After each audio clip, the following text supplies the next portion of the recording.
ప్రతిధ్వనికి స్వాగతం. రాష్ట్ర చరిత్రలోనే అతిపెద్ద ఆర్థిక కుంభకోణాల్లో ఒకటిగా నిలిచిన 3,200 కోట్ల మద్యం స్కామ్ ఇప్పుడు దేశ అత్యున్నత న్యాయస్థానం వేదికగా సంచలనం సృష్టిస్తోంది. ప్రధాన నిందితుడు రాజ్ కేశిరెడ్డి బెయిల్ పిటిషన్ తిరస్కరిస్తూ సుప్రీంకోర్టు చేసిన వ్యాఖ్యలు రాజకీయ అధికార వర్గాల్లో ప్రకంపనలు పుట్టిస్తున్నాయి. ఇది చిన్న అవినీతి కాదు అన్న సీజీఐ జస్టిస్ సూర్యకాంత్ ఉన్నత స్థాయి బ్యూరోక్రాట్లు రాజకీయ శక్తుల మధ్య కుమ్మక్కు లేకుండా ఇంతటి భారీ అక్రమం సాధ్యం కాదు అని కూడా స్పష్టం చేశారు. అంటే ప్రైవేటు వ్యక్తులే కాదు, ప్రభుత్వంలో ఉన్న కీలక బాధ్యతలు ఉన్న నిర్వహించిన వాళ్లు కూడా కుట్రలో భాగస్వాములు అయ్యారని కోర్టు అభిప్రాయపడింది. రాజ్ కేశిరెడ్డిని స్కామ్ ఆర్కిటెక్ట్ అని అభివర్ణించిన ధర్మాసనం అక్రమాల వెనుక ఉన్న బ్యూరోక్రాట్లను ఇంకా అరెస్టు చేయకపోవడంపై విస్మయం కూడా వ్యక్తం చేసింది. మరి ఈ కుంభకోణంలో అసలు పెద్ద తలకాయలెవరు? జనం ప్రాణాలతో చెలగాటమాడి వ్యాపారం చేసిన రాబందులపై ఎలాంటి చర్యలు ఉండాలి? ఇదే అంశంపై ఈరోజు ప్రతిధ్వనిలో చర్చిద్దాం. చర్చలో పాల్గొంటున్న వారు ముప్పాళ్ల సుబ్బారావు గారు, సీనియర్ న్యాయవాది, అండ్ కొమ్మారెడ్డి పట్టాభి గారు, AP Swachhandhra corporation chairman. Subbarao గారు, పట్టాభి గారు నమస్తే అండి. సుబ్బారావు గారు, మీతో స్టార్ట్ చేద్దాం. మద్యం కుంభకోణంలో ప్రధాన నిందితుడైన రాజ్ కేశిరెడ్డి సుప్రీంకోర్టు బెయిల్ నిరాకరించింది. ఆ సమయంలో ఆయన చాలా సీరియస్ వ్యాఖ్యలు కూడా చేయడం జరిగింది. ఇంకొంతకాలం ఉండనివ్వండి, ఏమవుతుంది అన్నట్టు పిటిషన్ డిస్మిస్ చేయాలని కూడా అన్నారు. వీటిని ఎలా చూడాలంటారు? ఇక్కడ మద్యం కేసులో క్రియాశీలకంగా వ్యవహరించినటువంటి కేశిరెడ్డి రాజశేఖర్ రెడ్డి ఆయన మీద రిమాండ్ రిపోర్ట్లో కూడా అనేక అంశాలు ఆయనే ప్రధాన భూమిక పోషించాడు అనేది ఆయన మీద తీవ్రమైన ఆరోపణలు ఉన్నాయి. అయితే వాళ్ళు చెప్పేది ఏంటంటే ఆల్రెడీ కొంతమందికి బెయిల్ ఇచ్చేశారు దీంట్లో, కాబట్టి బెయిల్ ఇచ్చినారు కాబట్టి మాకు బెయిల్ ఇవ్వనంటే 298 రోజులు దాదాపుగా ఈ రాజ్ కేశిరెడ్డి జైల్లో ఉన్నాడనంటే దానికి ఏం చెప్పారంటే ఇది చిన్న విషయం ఏం కాదు, కాబట్టి ఎవరికో బెయిల్ ఇచ్చామని చెప్పినంత మాత్రాన మీకు బెయిల్ ఇవ్వవలసినటువంటి అవసరం ఆవశ్యకత లేదు అని చెప్పారు. ఇంకా కొన్నాళ్ళు జైల్లోనే ఉండనీయమని చెప్పారు. ఎందుకంటే బెయిల్ మీద అంత తీవ్రంగా చేయడానికి ప్రధాన కారణం ఏంటంటే ఈ కేసులో 7వ ముద్దాయిగా ఉన్నటువంటి ముప్పిడి అవినాష్ ఆయన పరారులో ఉన్నాడు. ఆయన చేతుల ద్వారానే ఈ డబ్బులు మార్పుళ్ళు, చేర్పుళ్ళు, హవాలాలు తదితర అంశాలు ఆ యొక్క మిగిలిన కార్యక్రమాలన్నీ నిర్వహించడంలో ఆయన ప్రధాన పాత్ర వహించాడు అని చెప్పేసని విచారణ సంస్థలను నిర్ధారించిన తర్వాత వాళ్ల కోసం ఆయన్ని సరెండర్ అవ్వమనండి, అప్పుడు మీ బెయిల్ గురించి ప్రస్తావిస్తామని చెప్పారు. అంతేకాకుండా దీంట్లో మీరు చెప్పినట్టుగా బ్యూరోక్రాట్స్ ఎవరైతే ఉన్నారో, ఎవరంటే A2గా ఉన్నటువంటి వాసుదేవరెడ్డి కానీ ఆనాడు ఎండి బెవరేజీ కార్పొరేషన్కి, అలానే A3గా ఉన్నటువంటి సత్యప్రసాద్ కానీ ఆయన స్పెషల్ ఆఫీసరు, A5గా ఉన్నటువంటి విజయసాయి రెడ్డి కానీ వీళ్ళని అరెస్టు చేయలేదు అని చెప్పేసి కూడా ఆ విషయాన్ని కూడా ప్రస్తావించిన విషయాన్ని ఇక్కడ మనం గమనించాలి. బ్యూరోక్రాట్స్ని ఎందుకు అరెస్ట్ చేయలేదని ప్రశ్నించడానికి ఇది ఒక ప్రధానమైన కారణం. దీంట్లో దాదాపుగా 51 మంది ముద్దాయిలు ఉన్నారు. దాంట్లో బ్యూరోక్రాట్స్ని కానీ, ఎంప్లాయీస్గా నిర్వహించిన వాళ్ళు కానీ, రాజకీయ నాయకులు కానీ, అలానే ఆ పాలసీని మార్పులు చేర్పులు చేయడంలో ఉన్నటువంటి వ్యక్తులను కానీ అరెస్టు చేయలేదు అనే విషయాన్ని సుప్రీంకోర్టు కేసులో ప్రస్తావించిన విషయాన్ని మనం ఇక్కడ గమనించాలండి. ఎందుకంటే కేశిరెడ్డి మీద ప్రధానమైన పాత్ర ఉంది కాబట్టి హైకోర్టు కూడా డిస్మిస్ చేసింది. జనవరి 29న ఈ బెయిల్ నిరాకరించడానికి హైకోర్టు ఆదేశాలు ఇచ్చింది. ఆ ఆదేశాలనే చెప్పారు. చివరికి ఇవన్నీ న్యాయస్థానం ప్రశ్నించిన తర్వాత ఎవరైతే కేశిరెడ్డి రాజశేఖర రెడ్డి న్యాయవాది ఉన్నాడో మేము దీన్ని ఉపసంహరించుకుంటున్నాము, అనుమతి ఇవ్వండి అంటే దాని మీద కోర్టు డిస్మిస్ యాజ్ విత్డ్రాగా పేర్కొంటూ పిటిషన్పై విచారణ ముగించిన విషయాన్ని ఇక్కడ మనం గమనించాలి. కాబట్టి డెఫినెట్గా ఇది ఆర్థిక రాజకీయాలు. ఒక మర్డర్ కేసులు అయితే బెయిల్ ఇవ్వచ్చు. గతంలో సుప్రీంకోర్టు కూడా అనేక కేసులను ప్రస్తావించింది. ఆర్థిక నేరాలనేవి సమాజం మొత్తానికి ప్రమాదకరమైన అంశాలు ఇవి. కాబట్టి ఒక కుటుంబంలో ఒక హత్య జరిగితే ఆ కుటుంబానికి సంబంధించిన అంశమే అవుతుంది తప్ప ఈ ఆర్థిక ఉగ్రవాదం ఏదైతే ఉందో ఇది మొత్తం సమాజానికి నష్టాన్ని చేకూరుదనే ఏదైతే గత తీర్పులు ఉన్నాయో ఆ తీర్పులను పరిగణనలోకి తీసుకునే ఈ రోజున కేశిరెడ్డి రాజశేఖర రెడ్డికి బెయిల్ నిరాకరించడం జరిగిందనే Right, sir. విషయాన్ని ఇక్కడ మనం గమనించాలి మేడం గారు. Okay sir. పటాభి గారు, 3,200 కోట్ల అవినీతి జరగడం అంటే చిన్న విషయం కాదు అని సిజేఐ వ్యాఖ్యానించారు. ఈ స్థాయి అక్రమాలు జరగాలంటే అసలు నాటి ప్రభుత్వ యంత్రాంగం ఏ స్థాయిలో సహకరించి ఉండొచ్చు అంటారు? రాణి గారు, మీకు ప్యానెల్లో ఉన్నటువంటి ముప్పాళ్ల గారికి, ఈటీవీ ప్రేక్షకులందరికీ నమస్కారం. చెప్పండి. నిన్న సుప్రీంకోర్టు చీఫ్ జస్టిస్ ఆంధ్రప్రదేశ్ లో జరిగినటువంటి అత్యంత భారీ మద్యం కుంభకోణం ఏదైతే ఉందో దానికి సంబంధించి కొన్ని ఘాటు వ్యాఖ్యలే చేశారు, కొన్ని సీరియస్ కామెంట్సే చేశారు. రాజ్ కసిరెడ్డికి సంబంధించినటువంటి బెయిల్ పిటిషన్ పైన విచారణ జరుగుతున్నటువంటి సందర్భం సిజే గారు చాలా క్లియర్ గా ఒక మాట ఏమన్నారంటే, బ్యూరోక్రాట్లు ఉన్నత హోదాలో ఉండేవారు, తుది నిర్ణయాలు తీసుకునేవారు కుమ్మక్కైతే గాని ఇది ఇంతటి భారీ కుంభకోణం సాధ్యం కాదు అని వారు అన్నటువంటి మాట చాలా ప్రాధాన్యతతో కూడిందండి. అంటే తుది నిర్ణయాలు తీసుకునేవారు బ్యూరోక్రాట్లు వీళ్ళందరూ కలిస్తే గాని ఇది జరగదు.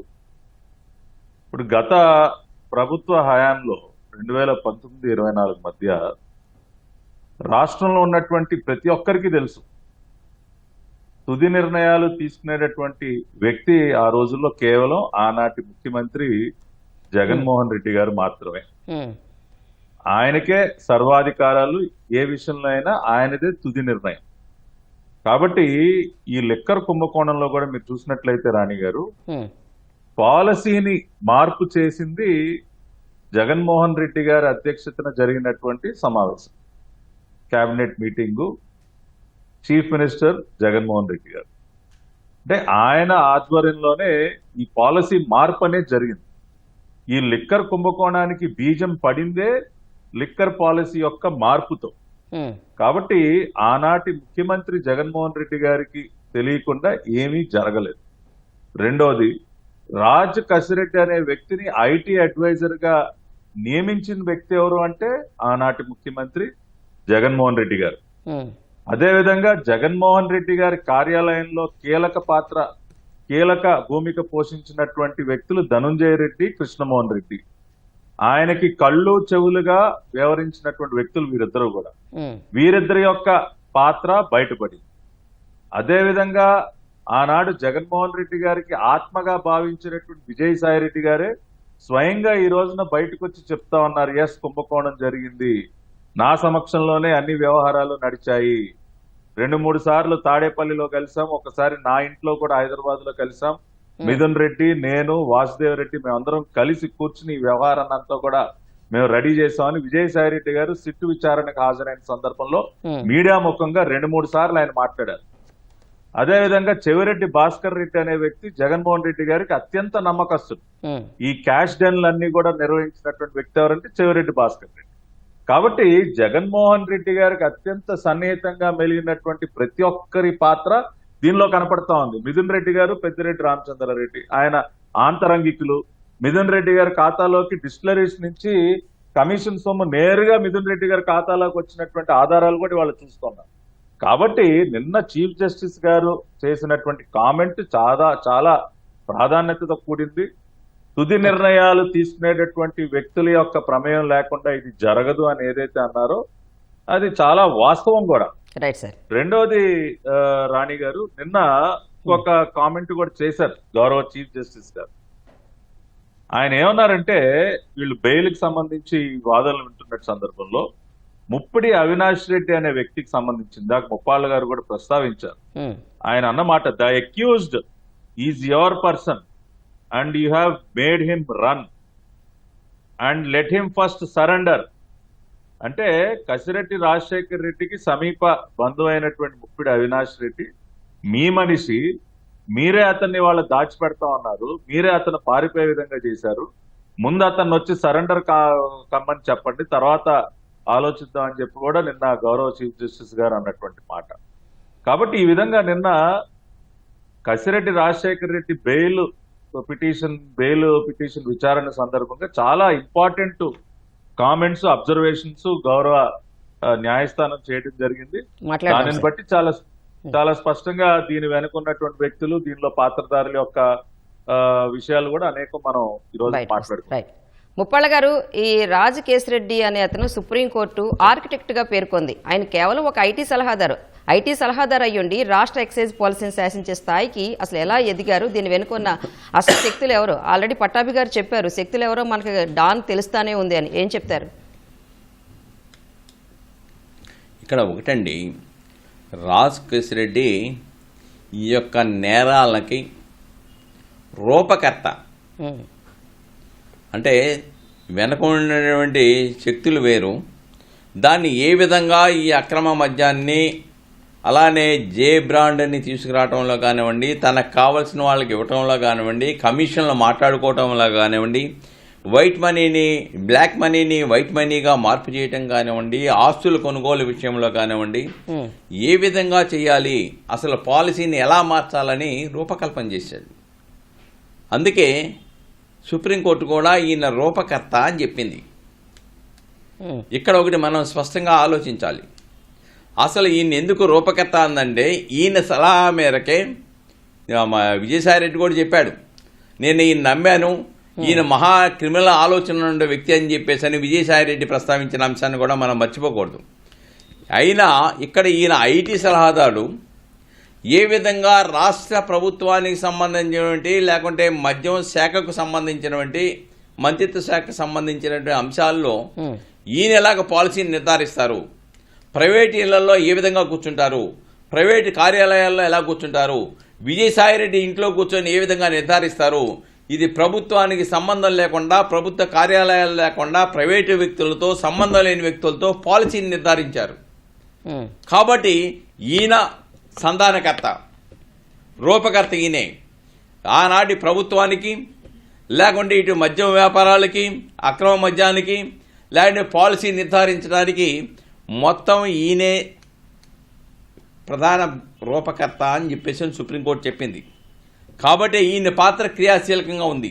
రిమాండ్ రిపోర్ట్లో కానీ ఛార్జ్షీట్లో కానీ ప్రధానంగా దీనికి కర్త కర్మ క్రియ కేశిరెడ్డి రాజశేఖర్ రెడ్డి అని ప్రస్తావించిన తర్వాత అసలు ఈయనకి పాత్ర ఏంటి, ఈయనకి సంబంధం లేటి, ఈయన ఐటీ సలహాదారుడు కదా, ఈ యొక్క మద్యం దాంట్లో ఈయన ఎందుకు ఏలుపెట్టాడు, ఏలుపెడితే ప్రభుత్వం ఎందుకు అంగీకరించింది, ఎందుకు దాన్ని ఫాలో అయింది, ఇవన్నీ కూడా ఆనాడు ఉన్నటువంటి మిగిలిన యొక్క బ్యూరోక్రాట్స్ కానీ, ఆ రోజు పాలనలో ఉన్నవాళ్ళు కానీ, వీళ్ళ యొక్క పాత్ర స్పష్టంగా కనబడుతుందని చెప్పేసి న్యాయస్థానం నిర్ధారించిన తర్వాతే కేశిరెడ్డి రాజశేఖర రెడ్డి మీద ఈ వ్యాఖ్యానాలు చేసిందనే విషయాన్ని ఇక్కడ మనం గమనించాలి మేడం గారు. రైట్. పట్టాభి గారు, ఈ సుప్రీంకోర్టు అందనే కాదు, ఇప్పటికీ ఈ స్కామ్లో ప్రధాన సూత్రధారులుగా ఆరోపణలు ఎదుర్కొంటున్న వాళ్ళని అరెస్టు చేయడంలో అసలు జాప్యం ఎందుకు జరుగుతోందండి?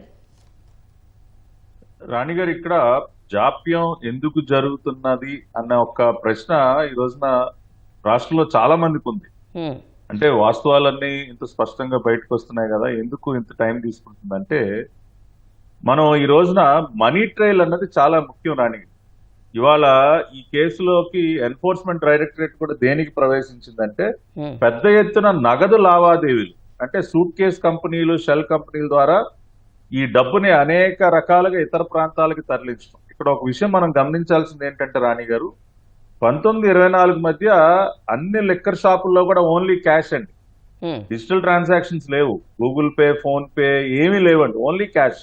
దాదాపుగా 90,000 కోట్ల రూపాయలకి పైబడి క్యాష్ ట్రాన్సాక్షన్స్ జరిగాయి. ఆ డబ్బునంతా కూడా వీళ్ళు చాలా రకాలైనటువంటి సూట్ కేస్ కంపెనీలు, షెల్ కంపెనీల ద్వారా ఇతర ప్రాంతాలకి, విదేశాలకు కూడా తరలించారు.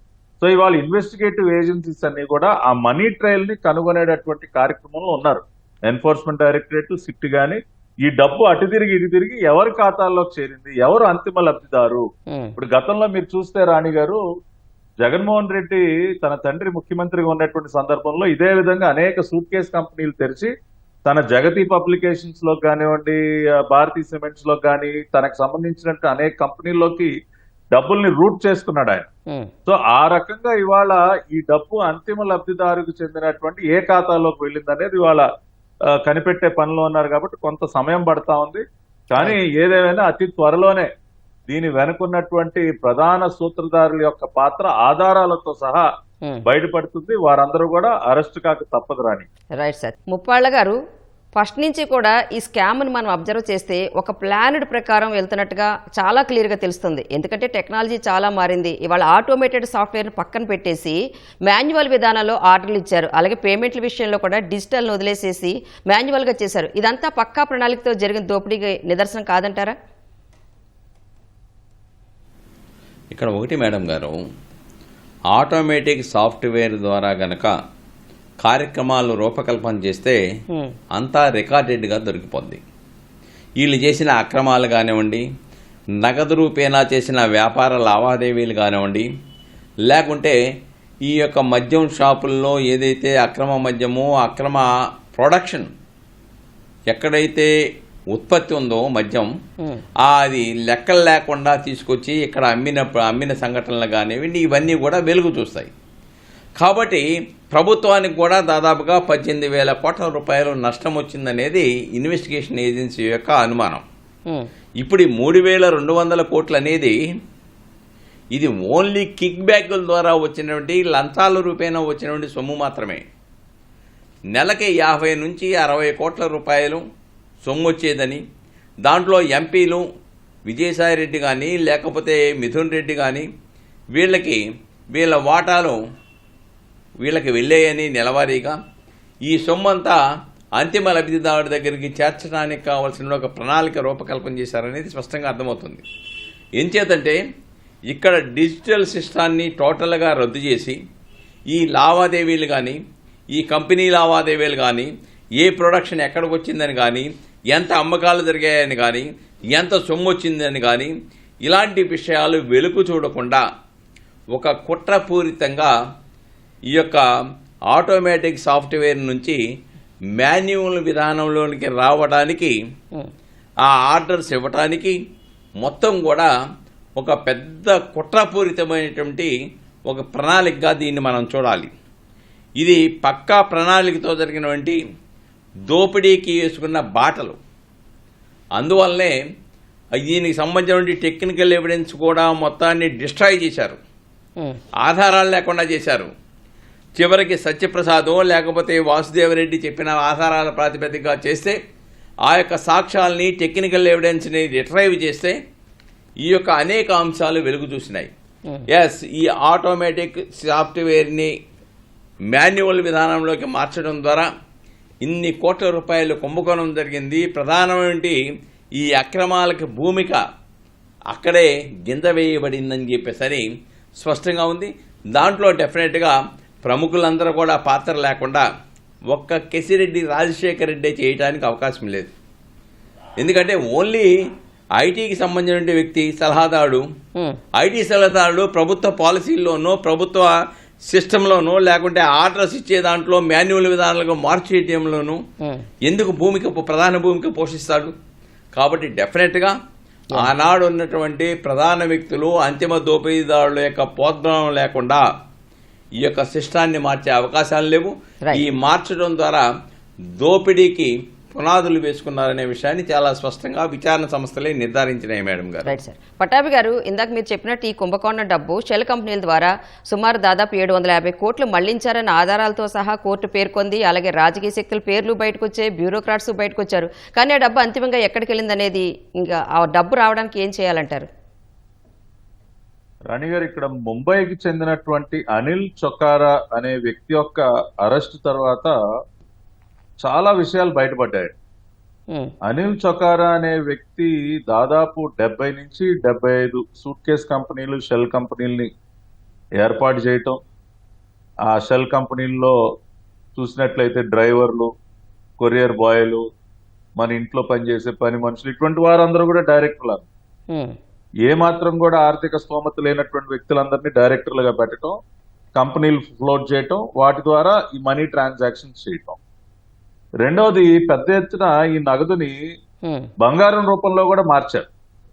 బంగారం రూపంలో మార్చి కూడా రకరకాలుగా దాన్ని తరలించారనటానికి అనేక ఇన్వాయిస్లు, గోల్డ్ ఇన్వాయిస్లు, బిల్స్ అవన్నీ కూడా బయటపడటం జరిగింది.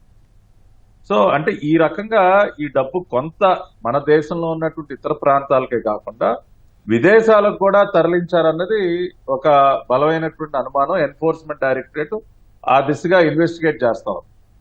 ఎందుకు నేను ఈ మాట అంటా ఉన్నానంటే, చెవిరెడ్డి భాస్కర్ రెడ్డి గాని ఈ కుంభకోణంలో ప్రధాన సూత్రధారులు పాత్రధారులు ఎవరైతే ఉన్నారో వారు తరచుగా దుబాయ్ వెళ్ళడం, దుబాయ్ నుంచి ఆఫ్రికాలో ఉన్నటువంటి తాంజానియా తదితర దేశాలకు వెళ్ళటం, ఈ డబ్బంతా కూడా దుబాయ్లో కూడా కొన్ని కంపెనీలను ఏర్పాటు చేసి వాటి ద్వారా ఆఫ్రికా ఖండానికి తరలించారన్న అనుమానాలు కూడా ఉన్నాయి. ఎందుకంటే ఆఫ్రికాలో జగన్మోహన్ రెడ్డి గారి సోదరులు అనిల్ రెడ్డి, సునీల్ రెడ్డికి రెడ్డి గ్లోబల్ ఎంటర్ప్రైజ్ అనేటటువంటి ఒక పెద్ద కంపెనీ ఉంది, అనేక దేశాల్లో వ్యాపారాలు ఉన్నాయి.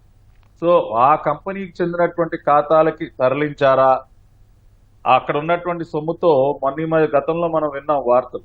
చెవిరెడ్డి భాస్కర్ రెడ్డి గారు అక్కడ కాపర్ మైన్ ఏదో కొనుగోలు చేయడానికి 2-3 సార్లు అక్కడికి వెళ్ళినట్టు, ఇటువంటివన్నీ కూడా ఆధారాలు బయటపడుతున్నాయి. అంటే ఈ డబ్బంతా కూడా దేశంలో ఉన్నటువంటి కొన్ని సంస్థలకే కాకుండా అంతర్జాతీయ అంటే మన సరిహద్దులు దాటించి దుబాయ్కి, ఆఫ్రికాలో ఉన్నటువంటి కొన్ని సంస్థలు కూడా తరలించే అవకాశాలు పుష్కలంగా ఉన్నాయి. ఎందుకంటే అనిల్ రెడ్డి, సునీల్ రెడ్డికి అక్కడ వ్యాపారాలు ఉన్నాయి.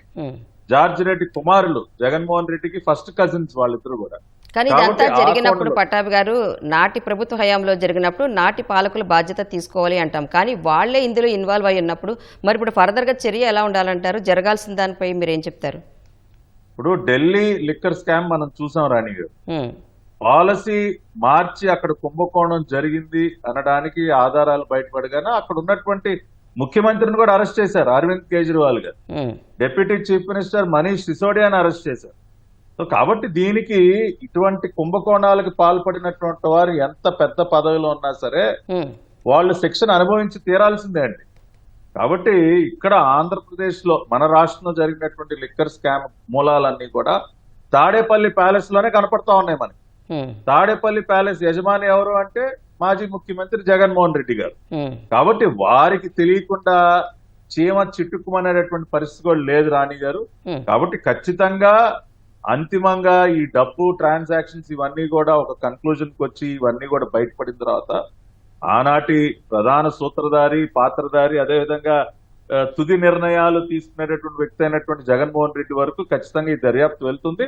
జగన్మోహన్ రెడ్డి గారు కూడా దానికి తగిన శిక్ష అనుభవించి తీరాల్సిందే. ఇంకొక విషయం చెప్పాలి రాణి గారు, ఇది కేవలం డబ్బుతో ముడిపడి ఉన్నటువంటి అంశమే కాదండి. ప్రజల ప్రాణాలు బలిగొన్నారండి. ఒక విషాన్ని దాగించారు, కల్తీ మద్యాన్ని సరఫరా చేసి తెలిసి చేసినటువంటి ఒక మహాపాపం. ఎంతమంది ప్రాణాలు కోల్పోయి ఉంటారండి, దానికి ఎంత పెద్ద శిక్ష వేయాలి మనం? కేవలం ఏదో ఒక డబ్బు దోచుకోవటం కాదు, మనుషుల ప్రాణాలని బలిగొన్నటువంటి వ్యవహారం. కాబట్టే ఖచ్చితంగా కఠినమైనటువంటి చర్యలు ఈ కుంభకోణంలో ఈ లిక్కర్ స్కామ్ కి సంబంధించి ఉండి తీరాల్సిందే. అది మాజీ ముఖ్యమంత్రి అయినా ఇంకెవరైనా కూడా ఉపేక్షించేటటువంటి అవకాశం ఉండదు. ఇక ఇప్పుడు ఉన్నటువంటి ఎన్డీఏ ప్రభుత్వం కూడా ఈ విషయంలో చాలా సీరియస్ గా ఉంది, చాలా నిష్పక్షపాతంగా దర్యాప్తు కూడా జరుగుతుంది. గత ప్రభుత్వం లాగా ఎక్కడా కూడా తొందరపడి ఊరికి అరెస్టులు చేయటం, కక్షపూరితంగా వ్యవహరించడం అటువంటి పందాలో వెళ్ళట్లేదు రాణి గారు. ఆధారాలు సేకరిస్తా ఉన్నాం, ఎవిడెన్స్ కోర్టులో ప్రొడ్యూస్ చేస్తూ ఉన్నాం. ఆధారాలతోనే మేము ఏ చర్య తీసుకున్నా కూడా విత్ ఎవిడెన్సెస్ మేము ముందుకెళ్తున్నాం. అందుకనే ఇవాళ ఎక్కడా కూడా అవతల వైపు నుంచి సమాధానాలు చెప్పలేనటువంటి పరిస్థితిలో ఉన్నారు. ఇందాక మీరు అడిగారు, మీరు ఆటోమేటెడ్ సాఫ్ట్వేర్ ఆర్డర్స్ ప్లేస్ చేసినటువంటి సాఫ్ట్వేర్ ని మీరు ఎందుకు స్విచ్ ఆఫ్ చేయాలండి? ఆ ప్రశ్నకి జవాబు చెప్పగలరా? ఇవాళ ఎవరైనా మనం ఇంకా టెక్నాలజీని ఉపయోగించి ముందుకెళ్లాలనుకుంటాం, కానీ ఉన్నటువంటి సాఫ్ట్వేర్ ని మనం ఎందుకు స్విచ్ ఆఫ్ చేయాలి? డిజిటల్ పేమెంట్స్ ఎందుకు ఆపేయాలి? ఈ ప్రశ్నలకి సమాధానం చెప్పగలరా వైసీపీ నాయకులు? కాబట్టి ఇవాళ ఇష్యూ ఈజ్ వెరీ క్లియర్ అండి. కుంభకోణం, భారీ కుంభకోణం జరిగింది. వెనకొండి నడిపించినటువంటి వ్యక్తులు తాడేపల్లి ప్యాలెస్ యజమానులు. Right sir, thank you so much sir. Subbarao గారు అండ్ పట్టాభి గారు ప్రతిధ్వని చర్చలో పాల్గొన్నందుకు. ఇది నేటి ప్రతిధ్వని. నమస్తే.